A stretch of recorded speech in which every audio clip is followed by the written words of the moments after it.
But, you know, as a consolation prize, we have someone who I'm happy to call a friend, and someone who it's been a really interesting development of a relationship with, Claudio Caluori. You all know Claudio. I think it's probably fair to say that he's maybe the biggest personality in global mountain biking. I don't know, debatable, but probably. No?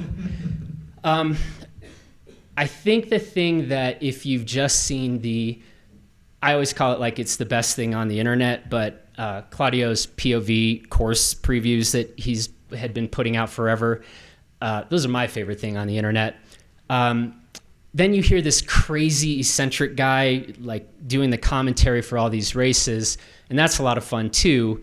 I think the part about Claudio that many of us don't maybe get to see or get to know quite as much is there is a whole lot of thoughtfulness behind the screaming and the yelling and the excited, weird laughter.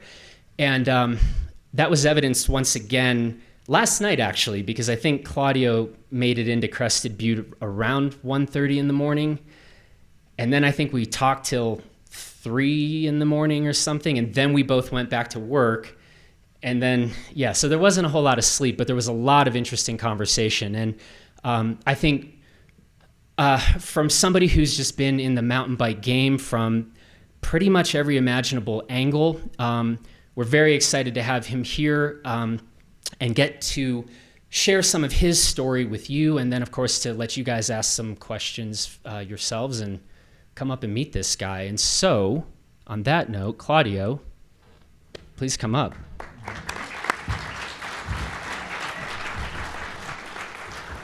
I think a lot of people know that Claudio is the founder of this company, Velosolutions.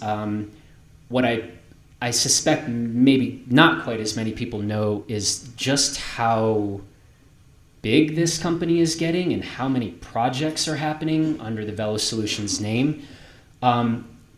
I think for the sake of time, we won't kind of do the whole backstory on what got you into Velosolution, but talk to me a little bit about if you meet somebody and they say, what is this company? What do you do? Your answer is? Originally, just a normal trail building company. But then once again, we were in the right spot when the whole pump track hype came up, and we had the opportunity to pave one, like with asphalt for the first time in the world. And that became such a huge success immediately that it just went global, worldwide. And so we were able to refine the techniques of laying asphalt on turns and the shapes and everything. And so we're constantly pushing the limits further. We've by now built 200 asphalt pump tracks around the world, and 60 of them just this year. When you say around the world, you're not joking. You want to name several of the countries that we're talking about? Well, every continent is in there. There's little countries in Africa called Lesotho. We were in India, Thailand, Philippines, Japan, South America, North America, just everywhere, Yeah. And when Velosolutions started, you said we were trail builders. How has the vision of this changed, or were you just responding to this demand? And I mean, I just talk about that. I think it seems to me kind of uncommon that you're building stuff, in the US and the Philippines and all of these other places. And what is the unifying factor that you're seeing, or the feedback you're getting from these different communities? Well, when we build a pump track in a town, no matter where in the world, it always has the exact same effect. It's plenty of kids, smiling faces. They just love it. And, one of the big trigger points for me to really go deeper into it and to push it harder, and even sometimes skip a ride or skip playing the guitar just to do more is one project we had in Thailand where a quite wealthy, or actually super rich guy wanted a pump track there in his town. And I wasn't thinking much when we had that opportunity to go to Thailand and build a pump track. But then when we were there working, I saw that all around the pump track, it was just shanties, just families living there with nothing, really nothing. And I was wondering, like, wow, how does that make sense to build a pump track for a rich guy in front of all these little huts where the kids don't even have shoes? Feels kind of weird. But then at the moment where we poured out the last wheelbarrow of asphalt and laid it, all of these kids came out, and whether they had a proper bike or just some trash with a couple of wheels on it, they all came out bare feet and rode and rode and rode and wouldn't stop riding for days. And that's where I knew, okay, well, our pump tracks have the exact same effect, whether that is in New York City or it's somewhere in India or somewhere in a developing country. And it doesn't only bring people into cycling or into sports in general, but it brings people together, and that's people from all sorts of backgrounds. So there in Thailand, it's those kids living in literally cardboard boxes, mixing with the rich people, and they're there using the pump track all at the same time. And for me, that was a trigger that I knew, okay, well, this we need to push as far as we can push it. Even if it means for me no more sleep, and even if it means for me hardly any riding. Yeah. About how much sleep are you getting a night these days? Like, honestly, I mean, well, last night we know that was, I think, about 4. Yeah. Between 3 and 7 hours. 3 and 7? Yeah. Yeah, and I think this is the thing. I mean, you mentioned already, it's 60 projects for 2019, 60 tracks being built in 2019 all around the world. Yeah. So any of you that have ever managed anything at all, yeah, it's a lot. And I've as somebody who's often trying to coordinate a schedule with you, it turns out to be a very, very challenging task. Yeah, I'm curious if, so as the track building and the pump track building at Velo has ramped up so much, has your vision about what you're doing and why you're doing, has that changed? Are you seeing new things now, kind of new opportunities or new interesting inroads? Everything, right? We talk about this quite a bit, like, and you've already said it here, like everything is always kind of an evolving, interesting opportunity. And part of it, I think, that is your life is a clear example of, is staying open to potential opportunities. What are you seeing now, given that you're doing all these projects all around the world? What looks different now than it did a few years ago, say? Well, it just came to bigger scale. I'm now suddenly talking to country leaders and it's like people that I would not ever have imagined to meet, and I can really talk to some country president and say, let's change your country. Like, let's put a pump track at every school of your country. And while 2 or 3 years ago, this would have been completely out there and just like insane, while when I say it now, I really mean it. And because I know what a pump track changes in a community, and I know what it changes in a whole country, And so when I get to meet people in a country government, I really mean it when I say let's build a pump track at each school you have. And crazy thing that is nowadays they actually listen and consider it. Talk a little bit about Pump for Peace. What is that, and how did that come about? Well, it came exactly because of that trigger moment in Thailand when we saw what a pump track does in a, let's say, underprivileged community. We thought we need to try to make that happen more often, even though our goal was always was to make it happen. You know, whether we're in a poor country or in a rich country, we always tried to make it happen. But with Pump for Peace, we just gave that idea a name. And so the idea is to bring pump tracks into disadvantaged areas in the world.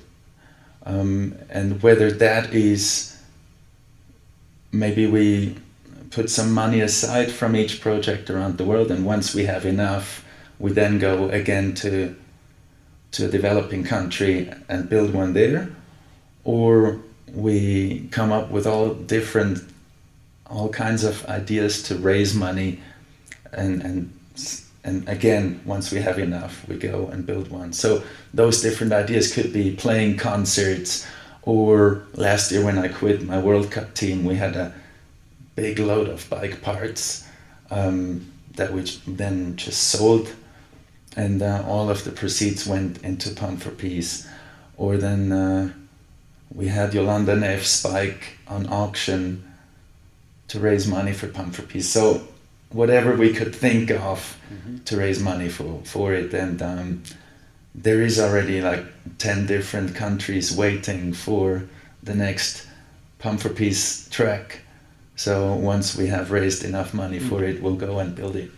So 10 are already kind of in the queue. Yeah. Yeah. Wow. I'm curious to ask, like, we talked a little bit about Velo. We've talked about Pump for Peace. Are there things like the primary takeaways or things you've learned from, I guess, both of these projects? I don't know. You're in a unique position, I think, here. So I hope you've learned something that you can share with us. Where should I start? I'm not a good learner. Oh, good. Good. Well, then that was a bad question. Well, you know, you can always make it happen. It's just you have to be open-minded, and other countries work differently. You can plan as long as you want, but it's not going to go according to the plan. So no matter how much you try to make sure that everything is in place when you go to China next week, but you can almost be sure that when you arrive there, nothing is in place. And you still have to deal with it, and you still want to finish that pump track in time. So in my case, I don't put too much effort into detailed planning, because I know that this is a waste of time, because it's going to be different anyway. I do tell them what we need over there, but the actual fight starts when we're there, when we then actually want it. And that in every country is different, you know. And funny enough, it's not necessarily the developing countries where you struggle the most. So for example, in Lesotho, which is a tiny little country in South Africa, we had some of the best asphalt in the world. While in the US, we really, really struggle getting the good asphalt, because a construction company in the US is so busy building roads, or the asphalt plants are delivering thousands of tons every day. So they're not really keen on making us a special mix of asphalt to lay on our pump tracks. We want it a bit different than on the road. You know, we want it finer. We want it to stick up in the turns. So for them, they cannot just push a knob. They actually have to push 3 knobs. And for many people, this is asking for too much. While then in Africa, they're like, yeah, business. So let's do it right. So it's really, really different in every country. So then this is probably a bad question. But I'm curious whether, given your travels, given your work in these different communities, if you've seen anything in particular or kind of unifying in these places about kind of like bike culture.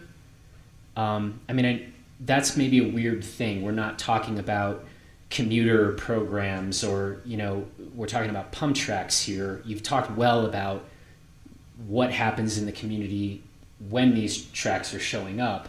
But we were talking about bike culture earlier today, maybe the need for that culture to grow and spread. But I don't know. I guess I'm curious, given your travels, what you think are interesting or discouraging aspects or encouraging by visiting all these different communities. Well, basically, it goes along with what we said at the beginning with Loic and Amory being good friends when they're off the bike. And the mountain bike community is something special when you compare it to any other sports. And so a lot of people that come in that have never seen mountain biking before and they come to the World Cup. For example, the production company that does the whole TV show currently at the Mountain Bike World Cup for Red Bull TV, they are used to do all kinds of other shows in all kinds of other sports. And they came into mountain biking fresh this year. They've never seen mountain biking before. And they're like, wow, this is different. Why are all these people friends? They're competitors. Why are they acting so friendly? Why are they partying together after the race? So this is not something that they're used to from other sports. And I think that you will find all across the globe. I don't have a very elegant way to do this. I wish I did, but we've spent a lot of time talking about some very big ideas and fundamental questions. And I think this is a side that if some of you have maybe caught the one or two of the conversations I've had with Claudio, maybe this, you'll have heard a little bit of this, but I still think it's quite interesting that, again, this very visible person in the mountain bike community has these very deeply rooted and deeply held convictions about issues of sustainability and the like. And like I said, I don't have the most elegant way to get into this. It's something that we were talking about last night and a whole lot again today. But this seems like a good opportunity to say,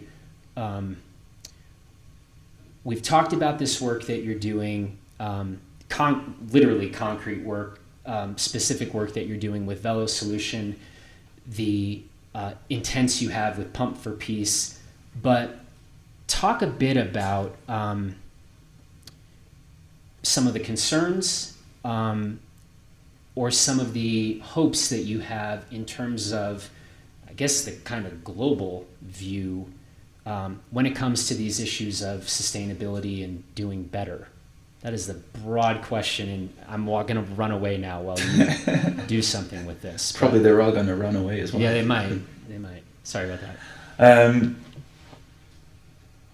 Well, that is probably a question that concerns everyone as soon as you want to do something more than just regional, as soon as you go further, as soon as you have to take an airplane. So already when just racing World Cups, You need to take an airplane.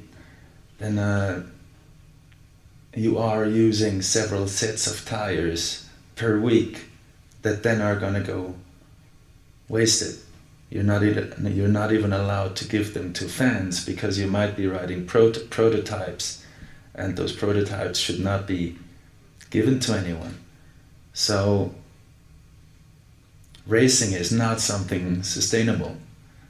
And if you come into racing as a person that has some thoughts and has some consideration about sustainability, then this is something you somehow have to cope with, which is probably why sustainability is not a topic that's being discussed at the World Cup at all, even though I do believe that a lot of riders have awareness. But for me it goes even further. I mean, the lifestyle that I have right now, with like going 3 times around the world per month, or sometimes even per week, you couldn't call that sustainable at all. And yeah, I mean, obviously you always find a way how to make it sound good, but I do believe that what we achieve with those pump tracks everywhere in the world, we get so many people onto bikes, we get so many lives changed, and people who would then use bikes to commute instead of using their cars,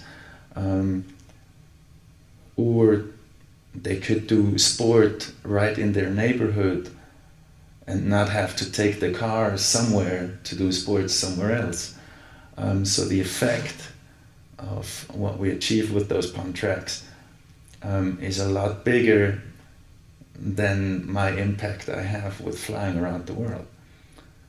But as I told you earlier today, I'm not saying I'm 100% right.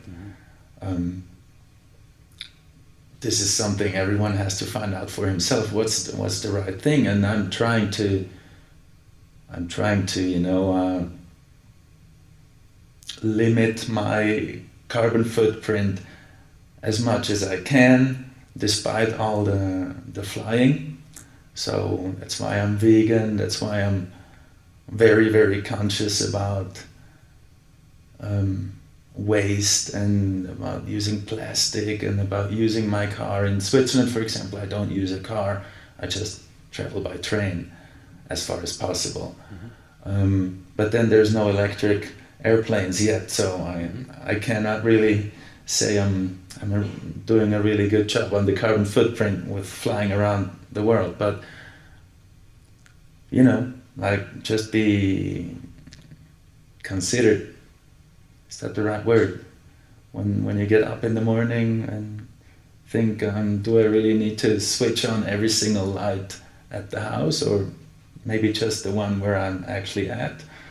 And from there all day long. So I'll try to keep it at low impact where I can, knowing that some things I do in life are not low impact at all. Mm-hmm. While also, as you've already said, keeping in mind that some of the things might not be low impact, but they are significant impact and making a real impact on communities. And I think the thing that I've found really interesting is how willing you are to examine the work at Velosolution and these other projects you're involved with, and just keep asking the question, do I still think this is a net positive? Do I still think this is a beneficial thing to be doing?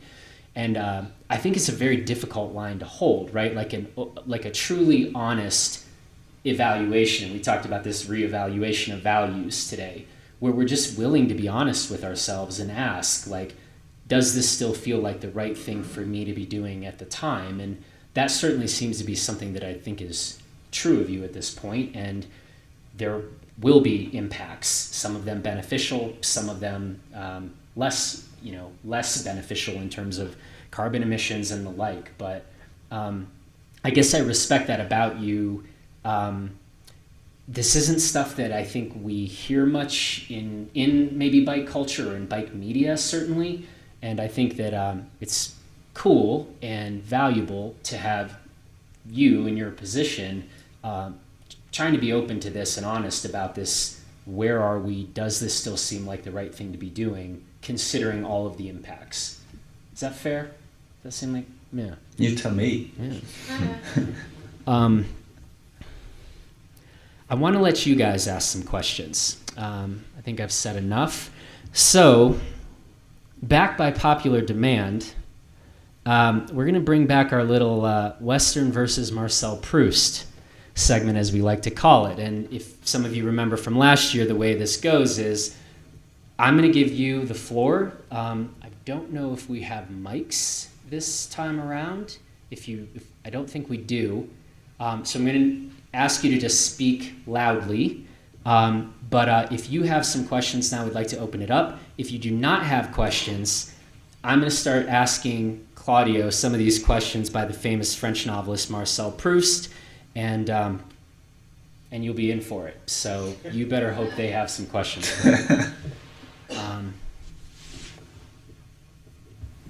Did you enjoy riding with Danny McCaskill? Oh yeah. Yeah, riding with Danny was good fun. He has a completely different style. Not only because of his tricks, but he comes from trials and not from trail riding. So any mountain biker that grows up just trail riding would naturally find a line around the rocks, right? Around the biggest obstacles, while he just rides straight. There is no obstacle. And riding behind him opened my eyes a bit because, why are we actually naturally looking for lines around the rocks when you can actually just go straight over them? It's a question from an MBA student calling in from Eagle and talking about sustainability. She's wondering what are plans to, for upkeep in the tracks or the pump tracks throughout the world. What's the plans? For upkeep. When they start to crumble or they deteriorate, these pump tracks, what plans are in place to make sure they're safe, make sure they're usable in 5, 10 or 20 years? Well, the first asphalt pump track was built in 2012. That one has no damage so far, so we cannot really say we have a whole lot of experience with it. So the first one has been built 7 years ago, no issues with that one, but it's similar to any road. So if there is a crack in a road, you go fill that crack. It's not a big issue. So we're quite prepared for that, but we didn't really have to go in yet. Obviously we did had a couple of repairs, but nothing that was completely deteriorating. And then if one has to be taken down completely, it's similar to a road. You can recycle the asphalt. And so do you work with host countries or host towns to do minor repairs, or do you all need to go in and fix the little cracks or the bigger chips? No, we wouldn't have to travel around the world to go fix them. We do have teams by now in 20 different countries. So the goal is not that one team has to constantly travel around the world to build a pump track. We have 2 teams in the US already, we have 1 in Canada, and it would be nonsense if my Swiss team would be traveling to every country in the world to build a pump track. So that is kind of our local approach, and also trying what I said before with cutting down all the flying.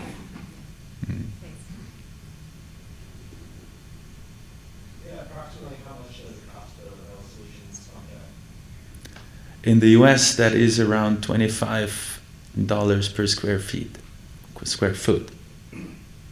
And tracks are typically range from? A good sized track is 10,000 square feet. What's the biggest one you guys built? We probably just finished the biggest one in China right now, which is around 50,000 square feet. Are you, so is your team overseeing, or doing or overseeing construction everywhere? Or are you hiring My ears are really bad. local contractors to do the work, or are you guys doing it all yourself, or what's the breakdown of that? If we have local contractors, Yeah. yeah. So when we plan a pump track, Tom was asking, are you hiring local contractors, or is your team coming in to do the work itself? Is that? Yeah. yeah, when we do the planning of a pump track, we show to the city what parts can be done by themselves. We have a whole list of materials, machinery, helpers, everything that they can take care of. But then there is a certain amount of work that you just need to be experienced, and that's where we're coming in. But then, when after laying the asphalt, for example, when the turf needs to be done, or the whole landscaping, you don't really necessarily need Velosolutions to do landscaping. We can do that if the client wants us to take care of it all, but a lot of clients would say, no, we're giving this to a local landscaper. But clearly the shaping and the laying the asphalt is something that only we can do. So that part, we'll do it. Everything else is negotiable. Jack, right here. What's your favorite type of bike? Downhill bike.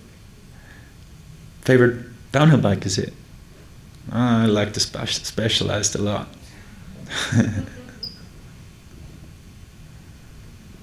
So, you used to be a pro downhill racer. Do you enjoy being on the other side of the tape more, like from the perspective where you're at now, of kind of providing these things that you're providing for the mountain bike community more than you enjoyed racing, or?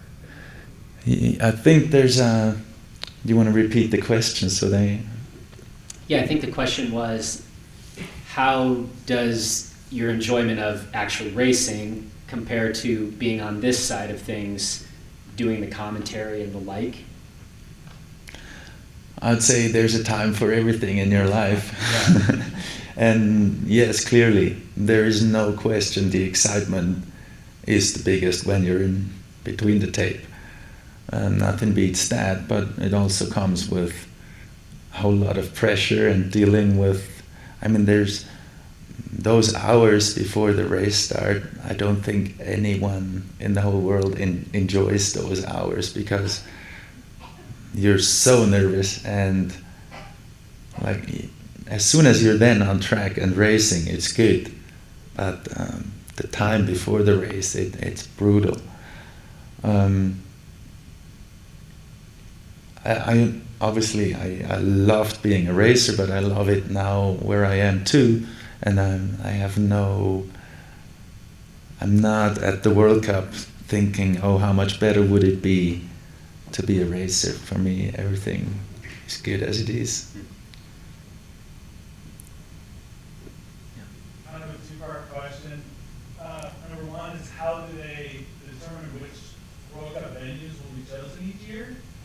And then secondly, for a place like Crescent View, where we've got the hotel infrastructure, we've got the vertical, is it worth sourcing out a professional to lay out the trail, like a signature person, like you're seeing with golf courses? It seems like the downhill courses are now getting pros kind of signing their name to the layout.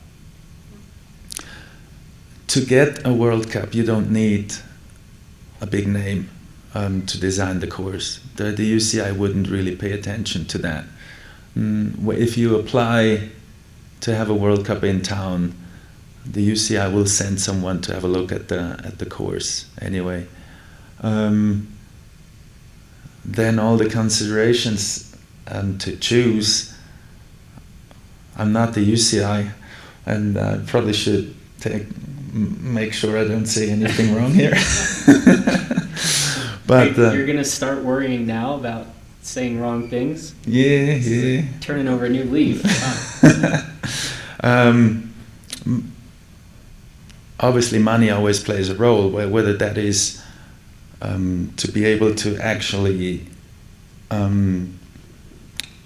set up the event as big as it has to be. Then accessibility for spectators plays a role. Then how big is the market, the mountain bike community in general in the area? What does it mean for the whole TV production to go there? So, and not only for the TV production, but also for all the teams. So that's why we're hardly going to Asia or to Australia, because for the whole circuit to go there is a huge expense. But I do hope that the World Cup develops to a real World Cup, because right now you almost have to call it the European Cup with one race in the US. So I really hope that we're also going to see races back in Colorado and in California, which we always loved back in the days, but also in Asia and Australia. And only that would make it a true World Cup.